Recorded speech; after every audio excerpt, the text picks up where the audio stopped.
Other very exciting thing this week for me, though, Kirby Dream Buffet.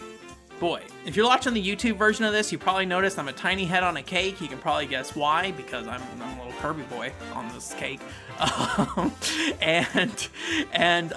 Yeah, I was very excited about this game. If you don't know why, I'm a big fan of Nintendo racing games that are not Mario Kart. I think they are really cool. Obviously, HAL Laboratory made this, but, you know, Nintendo published ones, right?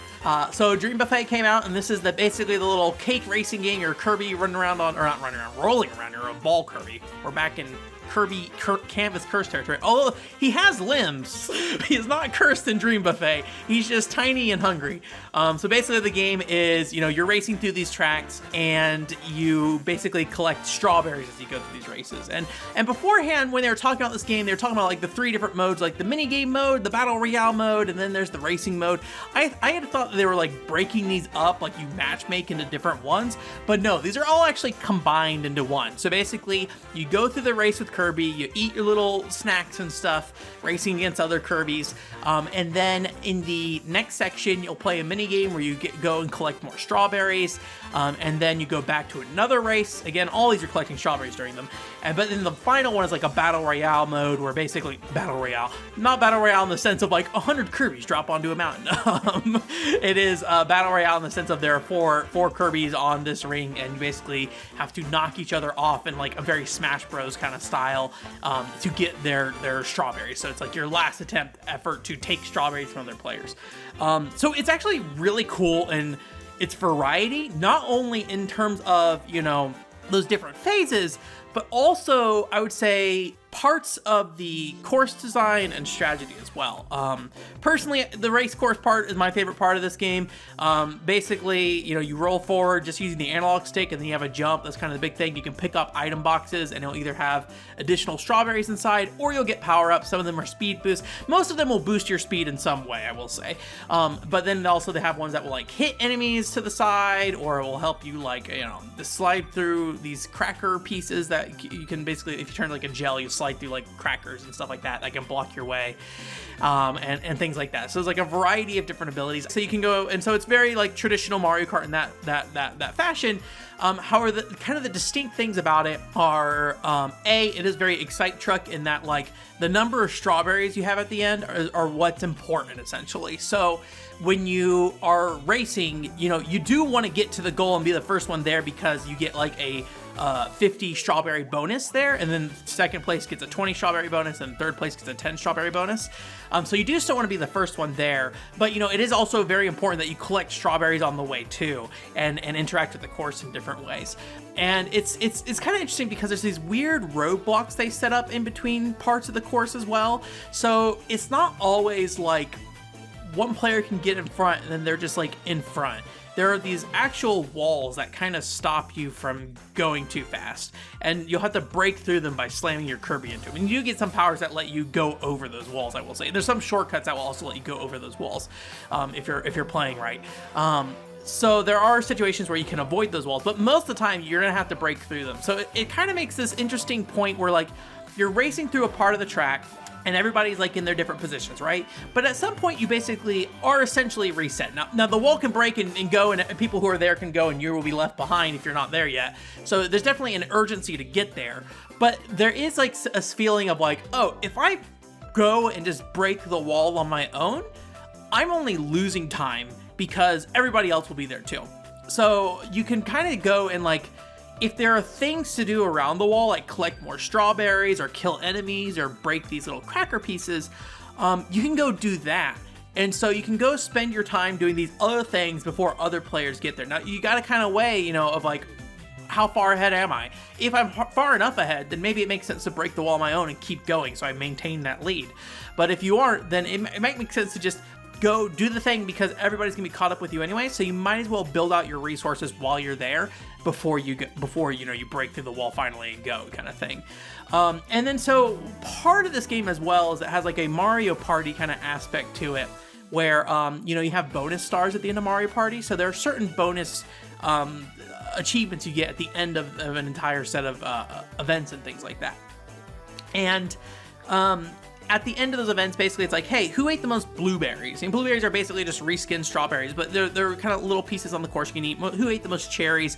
Who killed the most enemies? Who used the most copy abilities? And they're randomized, so you can't really tell. And that's kind of the one thing I'm a little iffy on, because like it's a little hard to figure out, you know, what the best approach is to finish, like what is the balance between, you know, trying to bet on these other bonuses and then trying to, you know, bet on the surefire getting all the strawberries kind of thing.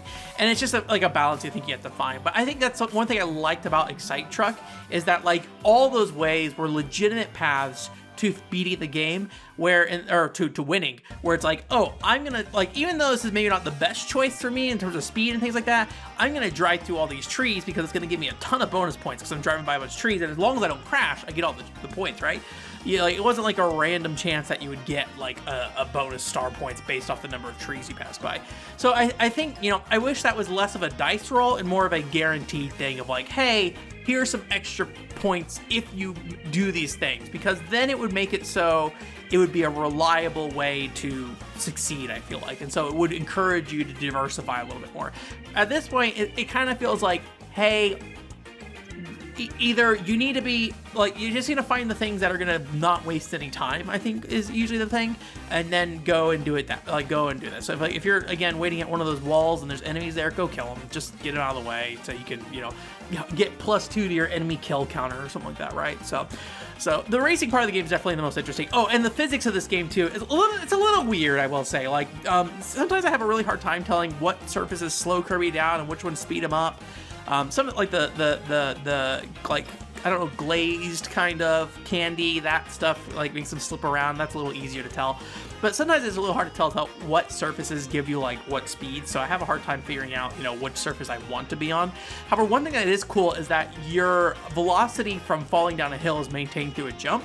So you can find little like slants in the stage where it slants down a little bit, and you can use that slant to build speed and then carry that speed through a jump. So like there's like a stack of pancakes. If you just roll up, roll over it, then you don't like go, I mean, you do go faster on your way down, but if you roll up and then roll down and then jump, it gets you, you know, to go quite a bit further with that. So there's a lot of like little optimizations you can do in that. There's some optimizations in terms of like the copy abilities, and like there's like these, I guess like syrup walls you can slide or roll up, and you kind of go pretty slowly up, but if you knock a player off the syrup walls with using like a power, it knocks them back down to the bottom. So you can kind of like hold certain abilities and then use them on the walls to kind of knock everyone back down.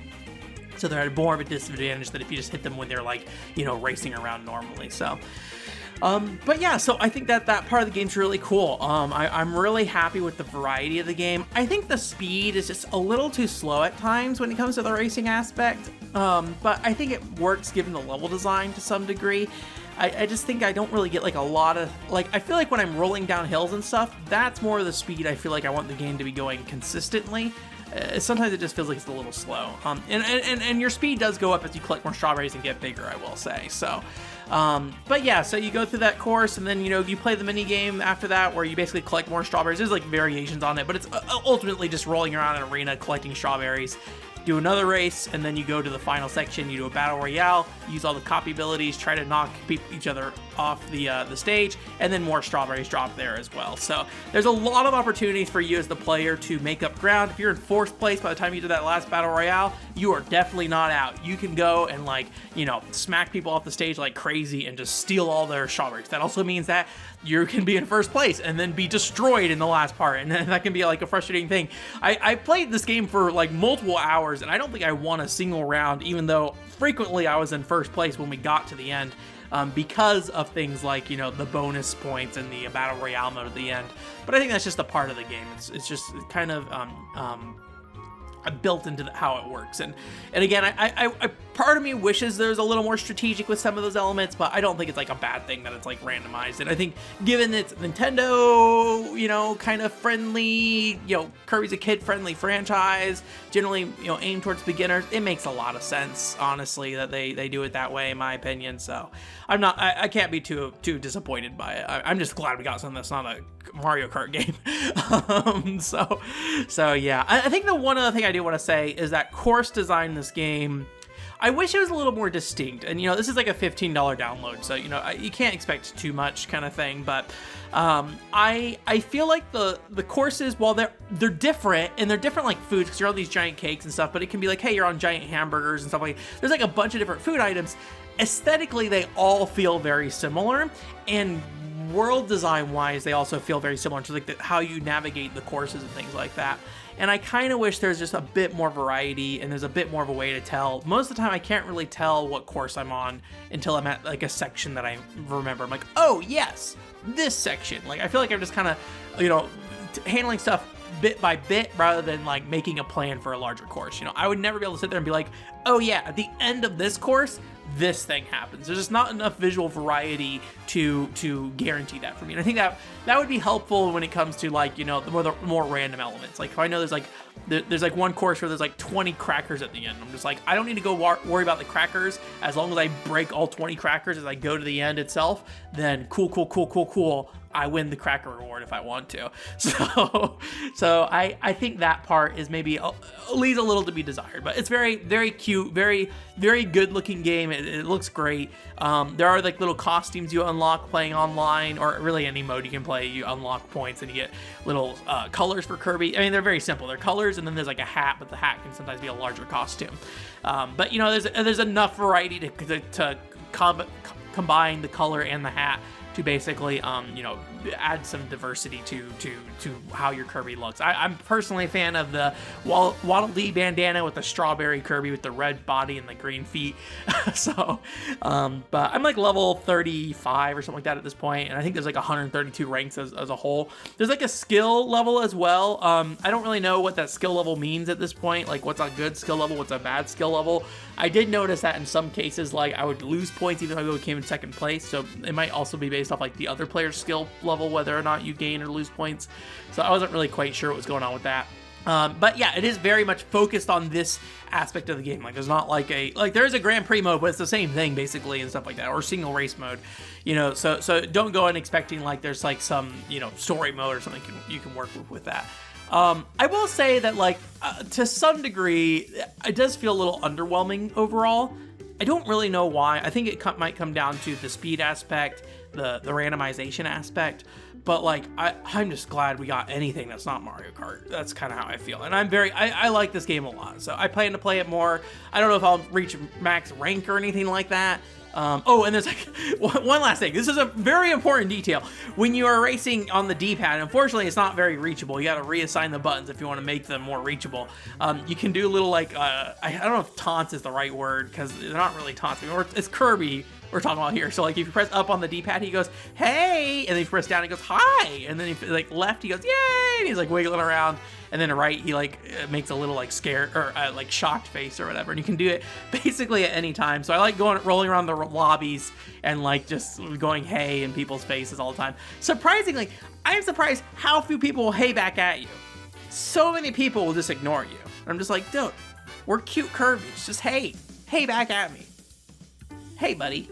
Hey back. So, anyways, I'm just so glad we got something that's like a different racing game from Nintendo, though. Would love to see more racing games from Nintendo.